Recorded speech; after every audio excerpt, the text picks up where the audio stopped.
For the past few years, it feels like manga endings have been more controversial than ever. A series can spend years building up hype, creating unforgettable characters, delivering incredible fights, making readers emotionally invested only for the ending to arrive and leave people feeling empty. And then the conversation immediately starts. The ending was rushed. The ending ruined the entire series. The author gave up. It could have been so much better. And listen, I understand why people feel that way. When you've spent years following a story, when you've watched characters grow, when you've waited week after week for every chapter, the ending carries an unbelievable amount of weight.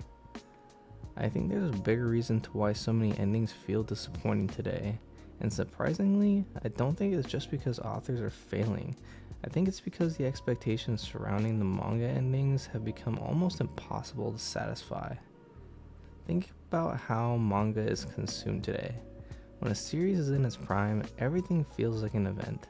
A new chapter drops, a major fight happens, a character has an insane moment, and suddenly the entire internet is talking about it. The hype builds week after week.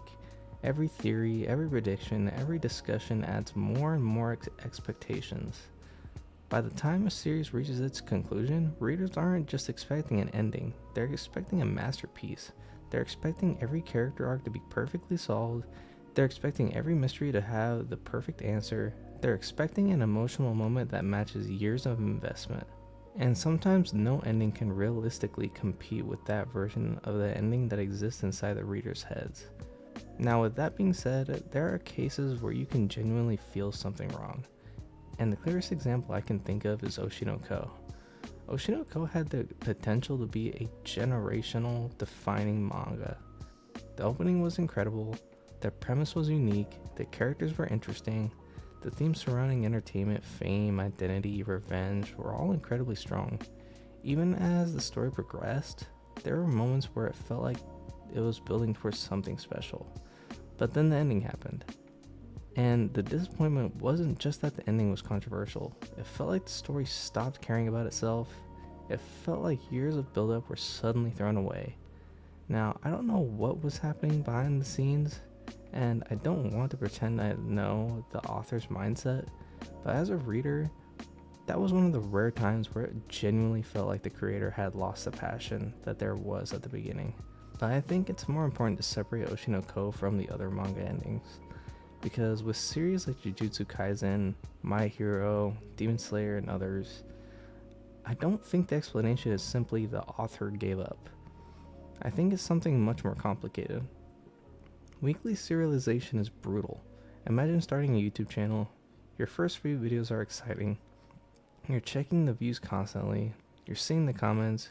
You're seeing people react. Every bit of success motivates you to work harder. But now imagine doing that for 5 years, 10 years, every single week. Eventually that excitement becomes routine, the pressure increases, the deadlines never stop, your audience grows, your story becomes more complicated, and you still have to deliver every single week. Keeping that same creative spark alive for years is incredibly difficult. And I think that one of the biggest problems is that readers expect endings to feel like another beginning. When a new arc starts, we get hype. New villains, new mysteries, new battles, new possibilities, but the ending is different. The ending is closure, the ending is saying goodbye, and sometimes goodbye isn't explosive. Sometimes it's quiet, sometimes it's bittersweet.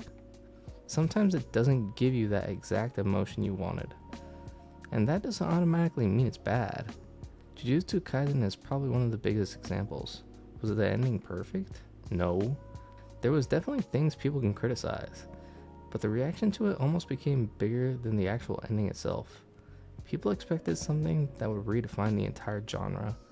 And I think that's true for Chainsaw Man as well, but I've already made a video on that, so go check that out if you want to. And when it didn't reach that impossible standard, the conversation immediately became the entire series failed. And I don't think that's fair. A flawed ending does not erase everything that came before it. The truth is, modern manga endings are complicated.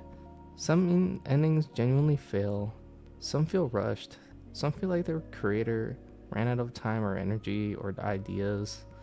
Sometimes the disappointment comes from something else. We love the story so much that nothing could have realistically matched the ending we created in our heads. The hardest part of creating a great story isn't starting it, it's finishing it. And in an industry as demanding as manga, maybe the question shouldn't be, why did this ending disappoint me? Maybe sometimes the question should be, how impossible was it to create an ending that would satisfy everyone in the first place? Thank you guys, and I'll see you guys next time.